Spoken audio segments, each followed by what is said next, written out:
How is the current situation in your country, in Moldova, as regards the discrimination on the grounds of sexual orientation? As the only LGBT organization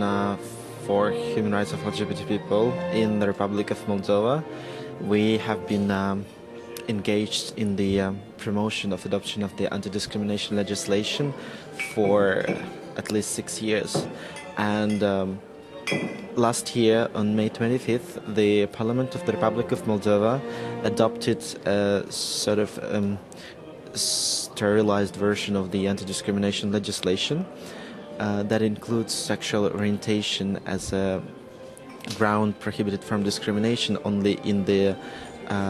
chapter that deals with labor and employment. We have been very concerned about this because it was the compromise made between the government and the parliament with the homophobic groups, including the Moldovan Orthodox Church, which heavily imposed the adoption of such legislation because it included sexual orientation as a protected ground. We were concerned that this is actually a discrimination against gay people in Moldova if they are protected by the law, but only by in the certain area of life.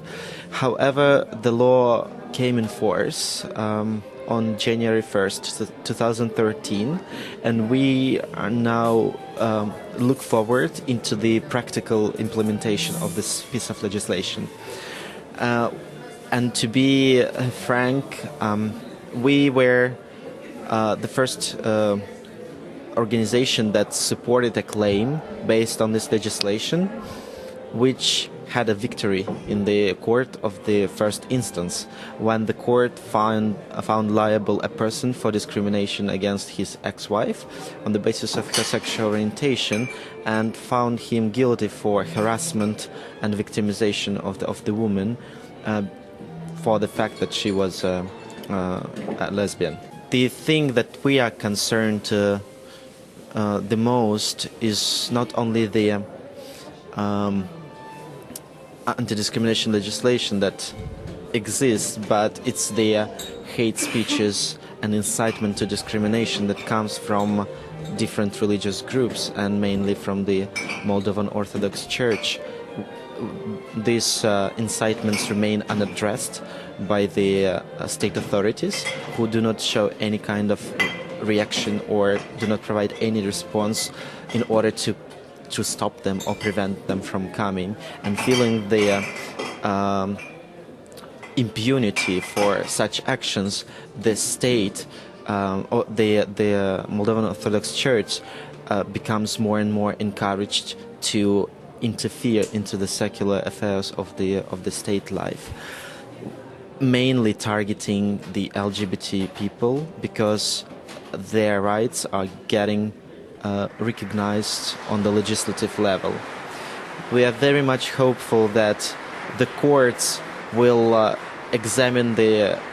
claims that we have filed against certain religious leaders and the incidents of incitement to discrimination fairly, and that all people, all perpetrators will taken into accountability. This will also show the maturity of our judiciary, that tend to be also homophobic or not aware of what human rights are and how they are applied to everybody in the country.